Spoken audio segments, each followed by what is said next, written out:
Hello, good morning. मैं Mukesh, YouTube channel maths with Mukesh में आप सभी का स्वागत है।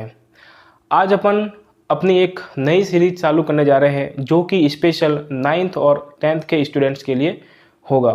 जो विद्यार्थी मैथ्स में बिल्कुल कमज़ोर है वो भी इस चैनल से मैथ्स को स्ट्रॉन्ग कर सकते हैं। तो अपना जो पहला अध्याय होगा, इसमें पहला जो टॉपिक होगा वो होगा ट्रिग्नोमेट्री। ट्रिग्नोमेट्री देखिए 12 नंबर की आती है, जिसमें जो एनसीईआरटी की बुक है उसमें 8 चैप्टर हैं और 9 चैप्टर है। 8 चैप्टर जो है वो 9 मार्क्स का है और जो 9 चैप्टर है वो 3 मार्क्स का है, लेकिन दोनों ही ट्रिग्नोमेट्री के ही टॉपिक्स है। दोनों को मिला के 12 नंबर होंगे और अपन जो ये पढ़ेंगे बाई लैंग्वेज होगा, हिंदी और इंग्लिश दोनों में चलेगा। तो आप ज़्यादा से ज़्यादा इस चैनल को शेयर कीजिए ताकि जो भी विद्यार्थी अभी कोचिंग नहीं जा रहे हैं तो उनके पास भी फ़ोन वगैरह है तो फ़ोन से ये पढ़ सकेंगे। पूरे 100 में से 100 नंबर दिलाने की गारंटी है। आप ज़्यादा से ज़्यादा इस वीडियो को ज़्यादा से ज़्यादा शेयर करोगे तो बाकी अदर लोगों के पास भी ये पहुंच जाएगा और आपको मैथ्स की टेंशन लेने की कोई ज़रूरत नहीं है। यहाँ आपको पढ़ने के बाद में कभी ऐसा नहीं लगेगा कि सर हमारा नंबर कटेगा, आपके इवन पूरे में से पूरे नंबर आएंगे। तो अपन शुरुआत करते हैं अपने एक नए टॉपिक ट्रिग्नोमेट्री की। तो देखिए, ट्रिग्नोमेट्री को पढ़ने से पहले अपन को ये पता होना चाहिए कि ट्रिग्नोमेट्री होता क्या है। इंग्लिश में बोलते हैं त्रिगुणोमेट्री और हिंदी में बोलते हैं अपने पास में त्रिकोणमिति। तो ध्यान रखिए, इस पहले पढ़ने से पहले शब्द का अपन को अर्थ पता होना चाहिए कि अपन इस टॉपिक को क्यों पढ़ रहे हैं, ये टॉपिक एक्चुअली क्या कहना चाह रहा है इस बारे में, कि टॉपिक अपन को क्या समझाना चाह रहा है। तो वो नाम से ही पता लगेगा। देखिए, त्रि का मतलब तो 3 होता है, गौण का मतलब होता है साइड यानी भुजा होती है, और मैट्री जो होती है, मैट्री इसका मतलब होता है मापन। तो आप इस तीनों से क्या समझिए, इस तीनों से अपन ये समझ रहे हैं कि ट्रिग्नोमेट्री का जो अर्थ होता है वो होता है 3 भुजाओं को मापना। तो बेसिकली ट्रिग्नोमेट्री में कितनी भुजाएं होगी? 3 ही होगी। और 3 भुजाएं किस में होती है आपको पता होगा? 3 भुजाएं किस में होती है? त्रिभुज में। तो त्रिभुज में जब 3 भुजाएं होती है तो इन तीनों भुजाओं को जो मापते हैं अपन, ये 3 भुजाएं हैं, इन तीनों भुजाओं को जो मापने के लिए जिस चैप्टर का अपन यूज लेंगे वो होगा ट्रिग्नोमेट्री। तो ये एक पूरा बेसिक है। मैं आपको पूरी थ्योरी पढ़ाऊंगा सबसे पहले, उसके बाद अपन एक्सरसाइज पे आएंगे। सब अपने आपके पूरी थ्योरी कवर हो जाएगी एक तरीके से पूरी, फिर आप उसका रिवीजन करना, फिर आप चैप्टर वाइज उसके क्वेश्चन लगाना, आपके क्वेश्चन गलत नहीं होंगे।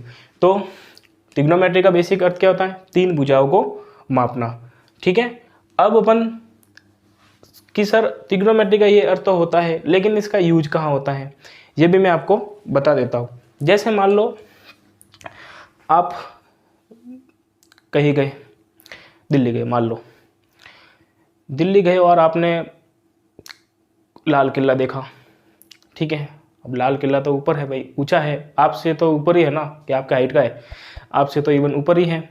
तो आपने देखा कि भाई ये लाल किला है, यहाँ मान लो ये अपने यहाँ से ये लाल किला है और आप जो है यहाँ खड़े हो। ठीक है। और लाल किला यहाँ है।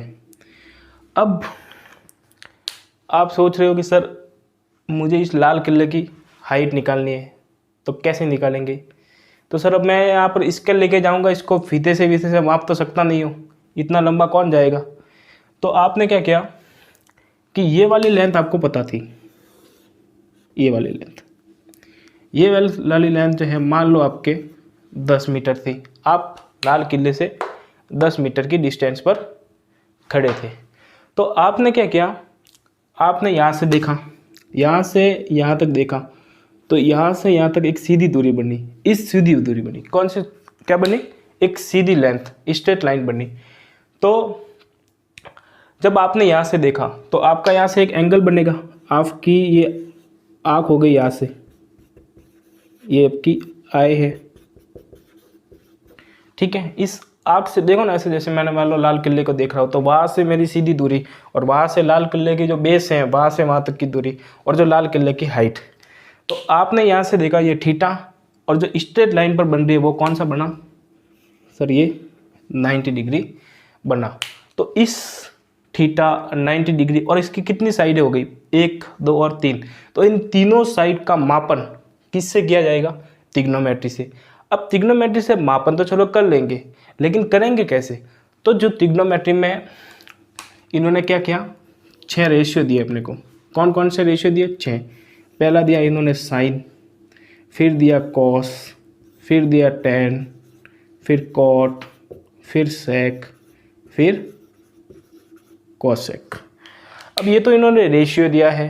अब जैसे ही आप इसके साथ में एंगल लगाते जाओगे इनका नाम चेंज होता जाएगा, sine theta, cos theta, tan theta, cot theta, sec theta, cosec theta, ऐसे ऐसे नाम बदलते जाएंगे। जैसे मैं बोलूँ कि यहाँ मैंने ए नाम दे दिया, तो sine A, cos A, tan A, cot A, sec A, cosec A, इस प्रकार से।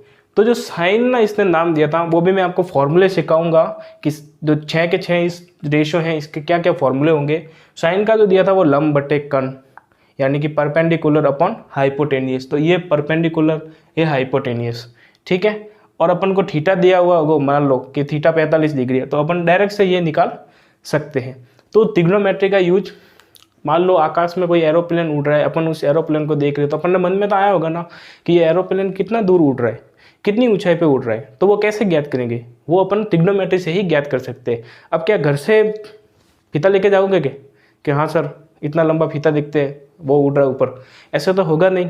तो त्रिग्नोमेट्री की सहायता से ही अपन बड़ी से बड़ी, जहाँ पर अपन ऊपर कोई भी आकाश में कोई भी बर्ड पक्षी वगैरह जो भी उड़ रहा है उसकी लेंथ या हाइट बताने के लिए त्रिग्नोमेट्री का बेसिकली यूज लिया जाता है, ठीक है। तो ये तो इसका एक बेसिक था कि आपको ये पता चले कि अपन ट्रिग्नोमेट्री पढ़ते क्यों है। सबसे पहले कोई भी टॉपिक पढ़ने से पहले अपन को ये पता होना चाहिए कि टॉपिक अपन पढ़ते क्यों है। अब अपन पहले तो ये जानेंगे कुछ 9th की बेसिक बातें कि पाइथागोरस थ्योरम क्या है, क्या कहता है पाइथागोरस। पाइथागोरस नहीं आएगा तो आप ट्रिग्नोमेट्री भूल ही जाओ। बिना पाइथागोरस के ट्रिग्नोमेट्री कैसे सीखोगे, वहाँ लंब, कर्ण, आधार यानी बेस, परपेंडिकुलर, हाइपोटेनियस तीनों निकालना पड़ेगा। अब जब हाइपोटेनियस ही निकालना नहीं आएगा तो साइन थीटा कैसे लगाओगे, कॉस थीटा कैसे लगाओगे, नहीं लगा पाओगे ना। तो आपको पहले ये पाइथागोरस सीखना बहुत अनिवार्य है। तो आज मैं आपको पहले पाइथागोरस सिखाऊंगा, उसके बाद मैं आपको इस 6 रेशियो के बारे में पढ़ाऊंगा। फिर मैं एक्चुअली मैं बताऊंगा कि ट्रिग्नोमेट्री रेशियो क्या क्या होते हैं और ट्रिग्नोमेट्री रेशियो को पढ़ना कैसे है, कैसे इसकी शॉर्ट ट्रिक। आप वीडियो के एंड तक बने रहना, इसमें इतनी खतरनाक शॉर्ट ट्रिक्स हैं जो आपने कहीं नहीं देखी होगी, आपने सपने में भी नहीं सोची होगी कि अपन पाइथागोरस भी ऐसे निकाल सकते हैं, ठीक है। तो सबसे पहले तो अपन पाइथागोरस पढ़ेंगे कि पाइथागोरस क्या होता है।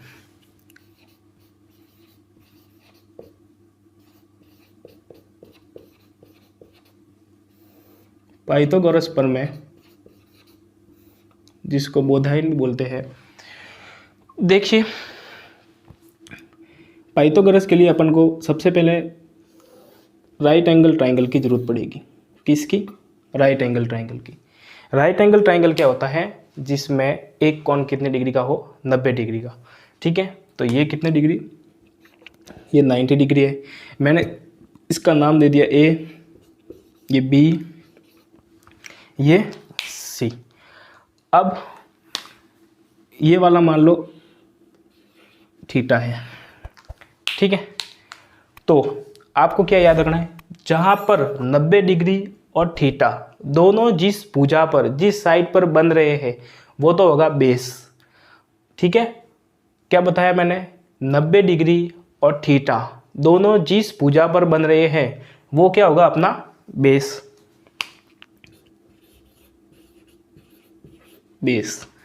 और 90 डिग्री के जस्ट सामने वाली भुजा क्या कहलाएगी, कर्ण, हाइपोटेनियस। तो 90 डिग्री के जस्ट सामने कौन सी है सर, AC 90 डिग्री के जस्ट सामने है, तो ये क्या कहलाएगी, कर्ण। इसको क्या बोलेंगे अपन, हाइपोटेनियस। टेनियस, हिंदी में बोलेंगे कर्ण, इसको बोलते हैं अपन हिंदी। देखो बाई लैंग्वेज चलेगा, हिंदी इंग्लिश में आपको कोई परेशानी नहीं होगी। और जो एंगल थीटा है उसके सामने वाली साइड क्या कहलाएगी? परपेंडिकुलर, हिंदी में बोलेंगे तो लंब। तो ये वाली साइड जो होगी ये क्या कहलाएगी?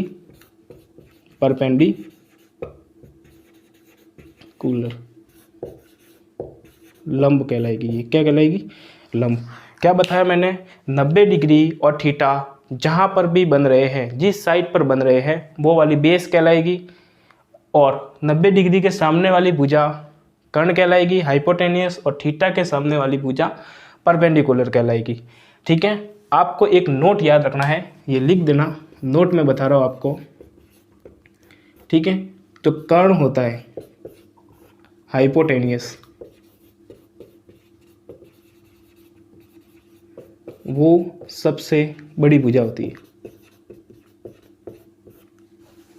कर्ण जो होता है वो कर्ण सबसे बड़ी भुजा होती है। ठीक है, जो सबसे लार्जेस्ट साइड होगी, सबसे लार्जेस्ट साइड होगी किसी भी ट्राइंगल में, किसी भी ट्राइंगल मतलब राइट एंगल ट्राइंगल में सबसे जो हाईएस्ट यानी कि लार्जेस्ट साइड कहते हैं वो कौन सी होगी? हाइपोटेनियस। ये दोनों इससे हमेशा छोटी होगी, ये याद रखना है आपको।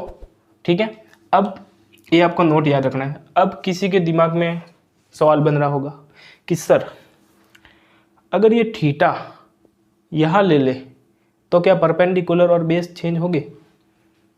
ऑब्वियसली चेंज तो हो गई। ये मार्कर है, ये ब्लैक है, ये ब्लू है। ठीक है, ये इस पहले मेरे राइट हैंड पे था, ये लेफ्ट हैंड में था। अब आप बोल रहे हो कि सर मैं इसको यहाँ लेके आ जाऊँ, इसको लेके आ जाऊँ, तो क्या मार्कर की पोजीशन चेंज नहीं हुई? चेंज तो हुई है ना। तो इसी की इसी ऐसे में ही चेंज होगा। अब देखिए कैसे चेंज होगा। जैसे मान लो मैं यही ट्राइंगल बना रहा हूँ, वापस ऐसा का ऐसा ही बना रहा हूँ, नाम भी वही दे रहा हूँ, आप ध्यान रखना।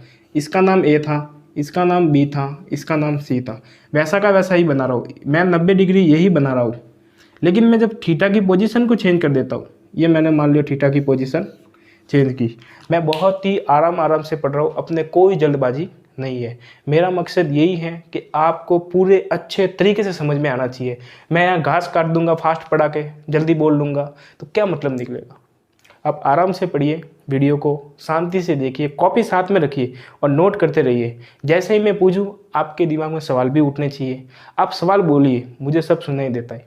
ठीक है, तो आपके वैसे डाउट बचेगा ही नहीं, क्योंकि मैं सारे डाउट जो भी आपके मन में आएंगे वो तो मैं ऐसे ही करता चला जाऊंगा डाउट। तो थीटा की पोजीशन मैंने यहाँ से यहाँ कर दी। अब मुझे आप बताइए, अब आप खुद बोलिए, अब आप खुद बोलिए 90 डिग्री थीटा कहाँ बन रहे? सर BC पे बन रहे। तो ये BC क्या होगी बताइए ना? आधार होगा, लंब होगा या कर्ण होगा? सर आधार होगा। क्या होगा? आधार। तो ये BC क्या कहलाएगा अपने पास में? आधार। इसको क्या बोलेंगे अब? बेस। अब 90 डिग्री के सामने क्या होता है? सर 90 डिग्री के सामने कर्ण होता है हाइपोटेनियस। ये 90 डिग्री के सामने क्या होगा? कर्ण, जिसको क्या बोलेंगे अपन? हाइपोटेनियस। अब मैंने आपको ये बताया था कि थीटा के जस्ट सामने वाली साइड क्या कहलाती है? परपेंडिकुलर। तो थीटा कहाँ दिख रहा है? यहाँ दिख रहा है। इसके जस्ट सामने वाली भुजा AB क्या हो जाएगी? लंब हो जाएगी। क्या हो जाएगी? लंब, जिसको अपन क्या बोलते हैं? परपेंडिकुलर। ठीक है, ये देखिए परपेंडिकुलर है, कोई हवा खाने वाला कूलर नहीं है, ये अपने परपेंडिकुलर है। ठीक है, तो आपको अच्छे तरीके से समझ में आ गया। एक बार मैं फिर से वापस आपको समझा देता हूँ कि 90 डिग्री और थीटा जिस साइड पर बन रहे हैं वो बेस कहलाएगी। थीटा के सामने परपेंडिकुलर होगा, 90 डिग्री के सामने हमेशा कर्ण बनेगा। ठीक है, तो इसको आप एक बार नोट कीजिए। फिर मैं आपके इसके ऊपर एक क्वेश्चन करवाता हूँ जिससे आपको पूरा आइडिया लगेगा कि हाइपोटेनियस, परपेंडिकुलर और बेस कैसे ज्ञात करें। ठीक है, तो देखिए आपको नोट करने के लिए मैं काफ़ी समय देता हूँ, आप आराम से नोट कर सकते हो, ठीक है। कोई इतनी जल्दबाजी है नहीं अपने कि मैं जल्दी से साफ कर दूंगा। आप कोई कोचिंग नहीं कर रहे हो, किसी कोचिंग में भी नहीं जा रहे हो, तो आपको कोई टेंशन करने की ज़रूरत नहीं है। 9th-10th में आपके 100 में से 100 नंबर लाने की गारंटी मेरी। आप बेफिक्र रहो, ज़्यादा से ज़्यादा पढ़ो। आप यहाँ पढ़ाने के बाद में एक बार वीडियो देख लिया, नहीं समझ में आए तो वापस रिवाइज करके देखो इसको, फिर नोट्स पढ़ो, फिर क्वेश्चन लगाओ। जितने क्वेश्चन लगाओगे मैथ्स में आपके क्वेश्चन राइट होने की संभावना ज़्यादा होगी। आप ज़्यादा से ज़्यादा क्वेश्चन मिलाओ, प्रैक्टिस करते रहो बस, ठीक है। तो अब इसके ऊपर अपन क्वेश्चन करते हैं, जिससे आपको आइडिया लगे कि यहाँ कि सर ये सवाल कैसे होगा। तो देखिए, जैसे मान लो मैंने ये दिया 3 है, ये 4 है, ये 90 डिग्री है, यहाँ पर मैंने थीटा दे दिया उस बार, ये ए है, ये बी है, ये सी है। तो आपको एक याद रखना है, फॉर्मूला याद रखना है। क्या याद रखना है? फॉर्मूला। क्या फॉर्मूला है? देखिए, पाइथागोरस प्रमेय के अनुसार क्या कहता है पाइथागोरस कि जो कर्ण है, कर्ण का स्क्वायर जो होता है वो आधार के स्क्वायर प्लस लंब के स्क्वायर के बराबर होता है। यानी कि हाइपोटेनियस का स्क्वायर बेस के स्क्वायर और परपेंडिकुलर के स्क्वायर के बराबर होता है। ये आपको याद रखना है, ठीक है। याद कर लेना इसको अच्छे से।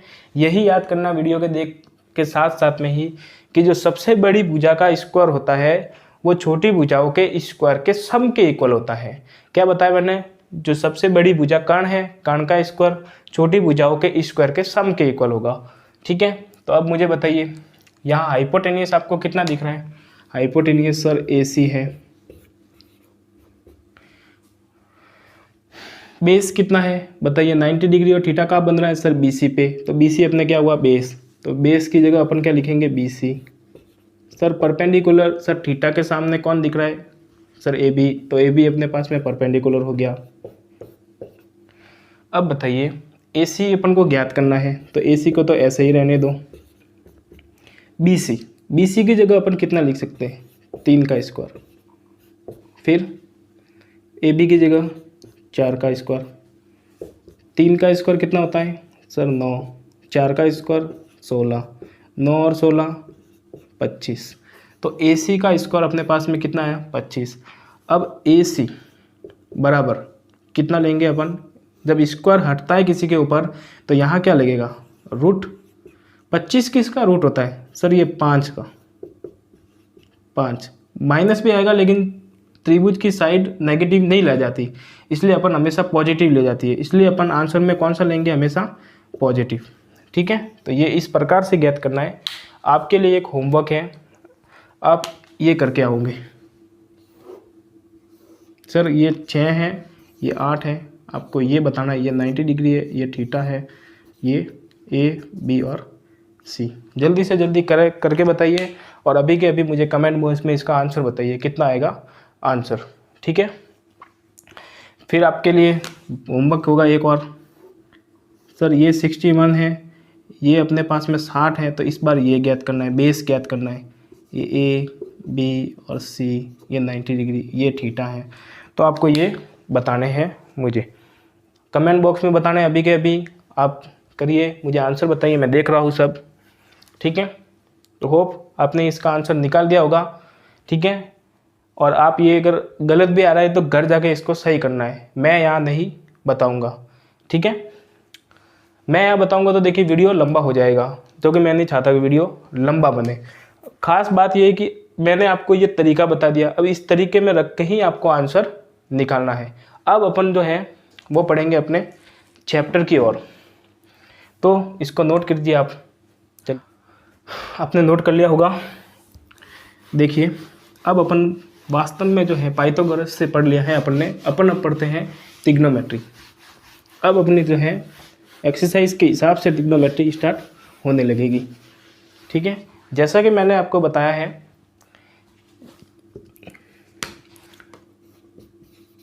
ये ट्रिग्नोमेट्री है, ये अपने देखिए एक तो अपने पास में चैप्टर होगा 8 चैप्टर, एक होगा 9 चैप्टर। इसका नाम है अपने पास में हाइट एंड डिस्टेंस, ऊंचाई व दूरियां। इसका नाम होता है एक्चुअल में ट्रिग्नोमेट्री। ठीक है, ट्रिग्नोमेट्री। ये देखिए 9 नंबर का आएगा। कितने मार्क्स का? 9 नंबर का। ये कितने आएगा? 3 नंबर का। तो 9 और 3 कितने हुए? Total 12 marks. और ये आपको 100% मिलेंगे। 12 में से 12 लाने की आप आराम से ला सकते हो। बहुत ही ईजी चैप्टर है, कोई टफ नहीं है, सबसे ईजी है। सबसे ईजी मैथ्स में यही टॉपिक है। तो इससे देखिए, इससे एक सवाल तो आएगा 1 नंबर का, एक सवाल आएगा 2 नंबर का, एक सवाल आएगा 6 नंबर का। इससे एक सवाल आएगा और वो भी कितने नंबर का? 3 नंबर का। ये आएगा हमेशा किससे? आइडेंटिटी से। ठीक है, आइडेंटिटी से। और ये देखिए, और मतलब सर्वसमीकरण जो होती है ना, उससे क्वेश्चन आएगा। 8.4 है ना, 8.4 एक्सरसाइज, उससे क्वेश्चन आएगा। ये वाला आएगा 8.2, 8.3, ये वाला आएगा 8.1 से। और जो 9 चैप्टर है उससे एक ही क्वेश्चन आएगा 3 नंबर का। तो ये आप एक परफॉर्मा उतार लीजिए ताकि आपको आइडिया रहे कि अपन को किस टॉपिक पे ज़्यादा जोर देना है। ठीक है, ये उतार लीजिए आप। उतार लिया होगा तो देखिए, वीडियो एंड तक देखोगे तो ट्रिग्नोमेट्री पूरी समझ में आ जाएगी। बीच में छोड़ के गए तो फिर मैं क्या, कोई भी नहीं समझाएगा। ठीक है, तो बीच में नहीं छोड़ना है, आपको वीडियो पूरा देखना है। और वीडियो फ्री में ना देखे, एक रिक्वेस्ट है आपसे, वीडियो फ्री में ना देखे। वीडियो को ज़्यादा से ज़्यादा शेयर कीजिए, लाइक कीजिए। इतना ही तो मांग रहा हूँ आपसे। आपसे कौन से पैसे ले लिए मैंने? एक लाइक और शेयर ही तो करना है। अब अपन पढ़ेंगे ट्रिग्नोमेट्री रेशियो।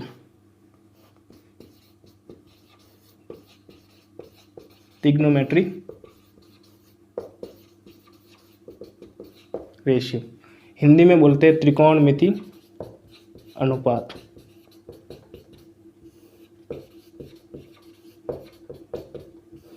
ठीक है, तो त्रिकोणमिति रेशियो जो होते हैं, त्रिकोणमिति अनुपात कितने होते हैं? त्रिकोणमिति जो रेशियो है वो हो गए 6 रेशियो हैं। 6 रेशियो निकाले उसने। पहला निकाला था साइन, दूसरा निकाला कॉस, तीसरा निकाला टैन, चौथा निकाला कॉट, फिर 5वां सेक और छठा कोसेक। क्या बताया मैंने? याद करने की कोशिश करो, बोलिए मेरे साथ में। Sign, cos, tan, cot, sec, cosec. वापस बोलो। Sign, cos, tan, cot, sec, cosec. इसी सीक्वेंस में याद करना है। सारणी भी इसी सीक्वेंस में याद करोगे, जल्दी याद हो जाएगा। ठीक है, बोलिए मेरे साथ साथ में, बताइए मुझे answer. Sine, cos, tan, cot, sec, cosec. याद हो गए? आंख बंद करके फिर से बोलने की कोशिश करना, याद हो जाएंगे। ठीक है, अब मान लीजिए एक ट्रायंगल बनाता हूँ मैं। ये वाला ट्रायंगल बनाया मैंने, ध्यान रखिए। तो मैंने यहाँ थीटा ले लिया। ये वाला कितना एंगल हो गया? थीटा। ये कितने डिग्री? 90 डिग्री। ये ए, ये बी, ये सी। क्या बताया मैंने? ए बी सी कैसा त्रिभुज है? समकोण त्रिभुज है, राइट एंगल। बी सी जो 90 और थीटा कहाँ बन रहा है? बी सी पर। तो ये क्या हो जाएगा? बेस। थीटा के सामने लंब, यानी क्या बोलते हैं इसको? परपेंडिकुलर। ठीक है, ये क्या हो जाएगा? बेस क्या हो जाएगा? क्या बोलते हैं इसको हिंदी में? आधार। और ये क्या हो जाएगी सर? ये हाइपोटेनियस होगा, कर्ण। ठीक है, अब मैं मान लो यहाँ थीटा कहाँ बना है? सी पे बना है, तो साइन सी। लेकिन एंगल कौन सा है सर? थीटा। तो मैं ले रहा हूँ sine theta, cos theta, tan theta, cot theta, sec theta, cosec theta. अब इसके फॉर्मूले आपको याद रखने हैं। फॉर्मूले क्या क्या हो सकते हैं? देखिए, साइन थीटा, ये रहा थीटा। साइन थीटा क्या होता है? लंब बटे कर्ण, परपेंडिकुलर अपॉन हाइपोटेनियस। याद रखना है। तो मैं पहले सूत्र लिखवा देता हूँ। फिर आपको याद भी करवाऊंगा। फिर इसकी एक ऐसी शॉर्ट ट्रिक्स है जिससे आप 3 या 4 सेकंड में आपको फॉर्मूले सब याद, कोई टेंशन मगजमारी वगैरह कुछ नहीं, इतना सब याद करने की जरूरत ही नहीं। लेकिन ये बेस है, इसको याद करोगे तो वो आसानी से याद हो जाएगा। तो साइन थीटा, साइन थीटा क्या होगा सर, ये लंब बटे कर्ण, लंब को मैं एल से लिखूंगा, कर्ण को मैं के से लिखूंगा हिंदी मीडियम के लिए। फिर इंग्लिश मीडियम के लिए कॉस थीटा सर आधार बटा कर्ण, टेन थीटा सर लंब बटा आधार, कॉट थीटा सर आधार बटा लंब, सेक थीटा क्या होगा कॉस का उल्टा सर कर्ण बटा आधार, कॉसेक थीटा सर साइन का उल्टा कर्ण बटा लंब। हिंदी मीडियम, हिंदी मीडियम लंब बटे कर्ण साइन थीटा होता है, ठीक है। इंग्लिश मीडियम, लंब को मैंने किससे लिखा है सर परपेंडिकुलर से, के को किससे लिखा है सर हाइपोटेनियस से, तो पी अपॉन एस। साथ साथ में बोलते रहो, साथ साथ में बोलोगे याद रहेगा।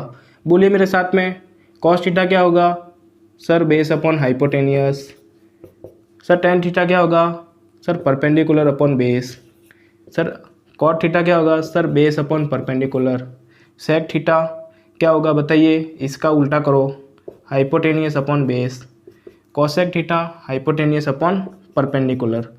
क्या बताया मैंने, याद करने की कोशिश करो, वापस बोलने की कोशिश करो। हिंदी मीडियम वाले पहले बोलेंगे साइन थीटा लंब बटे कर्ण, कॉस थीटा आधार बटे कर्ण, टेन थीटा लंब बटे आधार, कॉट थीटा आधार बटा लंब, सेक थीटा कर्ण बटा आधार, कॉसेक थीटा कर्ण बटा लंब। अब इंग्लिश मीडियम वाले बोलेंगे sine theta perpendicular upon hypotenuse, cos theta base upon hypotenuse, tan theta perpendicular upon base, cot theta base upon perpendicular, sec theta hypotenuse upon बोलो base, cos theta hypotenuse upon perpendicular. ये आपको याद करना है। ऐसा का ऐसा चार्ट आप जहाँ पढ़ रहे हो वहाँ लगा देना, बार बार देखोगे, बार बार देखते हैं ना किसी चीज़ को तो याद हो जाती है ना, तो वैसे ही बार बार देखोगे तो याद हो जाएगा। तो अब मैं आपको सबसे पहले अब इसकी शॉर्ट ट्रिक्स बताता हूँ। क्या बताता हूँ, शॉर्ट ट्रिक्स। तो देखिए पहली शॉर्ट ट्रिक्स तो है अपने पास में हिंदी मीडियम। पहले किसके लिए है याद रखना, किसके लिए है हिंदी मीडियम। हिंदी मीडियम वाले छात्र ध्यान रखिए, आपको अगर नहीं आ रहा है, ठीक है, नहीं आ रहा है और सर बोले कि मेरे को याद करना है कि ये मेरे को थीटा याद नहीं हो रहे, मैं सर कैसे याद करूँगा, ये परपेंडिकुलर बेस पता नहीं क्या है, मेरे से तो याद ही नहीं हो रहे, ऊपर होके जा रहा है। तो आपको जो मैं अभी बता रहा हूँ वो याद रखना है, ठीक है, ज़्यादा मगजमारी है ही नहीं। आपको सबसे पहले 3 क्या बनाने हैं ब्लॉक, ये बना दिए सर ब्लॉक। फिर यहाँ से स्टार्ट करना है, क्या लिखोगे साइन थीटा, साइन के बाद में क्या आता है सर कॉस थीटा, कॉस के बाद में क्या आता है सर टेन थीटा। फिर यहाँ से शुरुआत करना है, सीक्वेंस में चलना है, गाड़ी चलानी है ऐसे, यहाँ से चले यहाँ होके वापस जाओ। टेन के बाद में क्या आता है सर कॉट, कॉट के पहले फिर सर सेक, सेक के बाद कॉसेक। गाड़ी चलानी है, साइन बोल रहा है कि मैं कॉस के पास जाऊँगा, कॉस बोल रहा है मैं टेन के पास, टेन कॉट के पास, कॉट सेक के पास, सेक बोल रहा हूँ लास्ट में जाके कॉसेक पे रुक जाते हैं, खाना वाना खा के यहाँ से शुरुआत कर देते हैं वापस। तो साइन को याद रखना है लाल बटे कक्का, कौन सा कक्का, कौन सा कक्का, लाल कक्का ठीक है, तो लाल बटे कक्का क्या याद रखोगे, लाल बटे कक्का हिंदी मीडियम वाले। Sine cos tan cot sec cosec क्या याद रखोगे, sine cos tan cot sec cosec, ऐसे चलना है, ऐसे आना है। साइन क्या होता है देखो लंब बटे कर्ण, लंब बटे कर्ण, ऐसे याद रखना है। ऊपर से जाओ तो नीचे की ओर बोलना है, ऊपर से जाओ तो किस साइड बोलोगे नीचे की ओर, और यहाँ से नीचे से जाओ तो ऊपर की ओर बोलना है। क्या बताया मैंने, जब ऊपर से आप शुरुआत करो तो नीचे की ओर बोलना है, नीचे की ओर आप शुरुआत करो तो ऊपर की ओर बोलना है। तो देखिए साइन इस साइड आप ऊपर की ओर जा रहे हो तो नीचे की ओर बोलना है, साइन थीटा लंब बटे कर्ण, कॉस थीटा आधार बटे कर्ण, टेन थीटा लंब बटे आधार। फिर यहाँ पर चले आप नीचे की ओर तो ऊपर की ओर बोलो, कॉट थीटा क्या होगा आधार बटे लंब, सेक थीटा क्या होगा कर्ण बटा आधार, कॉसेक थीटा क्या होगा कर्ण बटा लंब, ठीक है। तो हिंदी मीडियम के लिए ये वाली होगी। अब सर के इंग्लिश मीडियम वालों के भी बता दो। इंग्लिश मीडियम देख लिए आप, ये आपकी इंग्लिश मीडियम, कौन सी मीडियम इंग्लिश। वापस वही बनाने 3 ब्लॉक्स, सबसे पहले क्या लिखोगे, साइन थीटा, फिर लिखना वही है कॉस, फिर क्या लिखोगे सर, टेन थीटा। ठीक है, साइन कॉस के पास गया, कॉस टेन के पास, टेन का जाएगा सर मैं कॉट थीटा के पास जाऊंगा, कॉट का जाएगा सर मैं सेक थीटा के पास, सेक का जाएगा सर मैं कॉसेक थीटा के पास। अब तक याद हो गए हो ना, याद हो गए होगे अब तक तो, 6 के 6 ratio, sine cos tan cot sec cosec. वही बात है, जब ऊपर से बोलो तो नीचे की ओर, नीचे से बोलो तो ऊपर की ओर। साइन याद याद रखोगे, पंडित बद्रीनाथ प्रसाद, महादेव जी के वहाँ गए और बोले हर हर बोले। याद हो गया? हाँ सर, कि पंडित बद्रीनाथ जो थे उन नाम के व्यक्ति थे, वो पंडित बद्रीनाथ जी तो है प्रसाद लेने गए, कहाँ लेने गए, महादेव जी के वहाँ, और महादेव जी के वहाँ जाके उन्होंने क्या बोला, हर हर बोले। तो ये याद हो गया ना। अब बोलिए साइन थीटा क्या होगा sir, perpendicular upon hypotenuse. Cos theta क्या होगा sir, base upon hypotenuse. Sir tan theta क्या होगा, परपेंडिकुलर अपॉन बेस। फिर कॉट थीटा क्या होगा sir, base upon perpendicular. Sir sec theta क्या होगा, hypotenuse upon base. Sir cosec theta क्या होगा, हाइपोटेनियस अपॉन परपेंडिकुलर। तो ये पूरा सार है ट्रिग्नोमेट्री का। इससे आपके 1 या 2 क्वेश्चन आने की पूरी संभावना है, 3 मार्क्स का भी आएगा, तो यही से आएगा। और आपका यहाँ से क्वेश्चन गलत नहीं होना चाहिए, आप इसको बार बार रिवाइज कीजिए, यहाँ से आपका क्वेश्चन गलत नहीं होगा। तो ज़्यादा से ज़्यादा वीडियो को शेयर कीजिए। आप अपने स्कूल में भी पढ़ रहे हो तो स्कूल में भी उनको बताइए कि मेरा सर का जो चैनल है वो ये है, और इसमें आप ट्रिग्नोमेट्री पढ़ सकते हो। आपके 9th मैथ्स में या 10th की मैथ जो है वो बिल्कुल एकदम आप 100 में से 100 स्कोर लाओगे, ये मेरी गारंटी है। तो थैंक यू वेरी मच।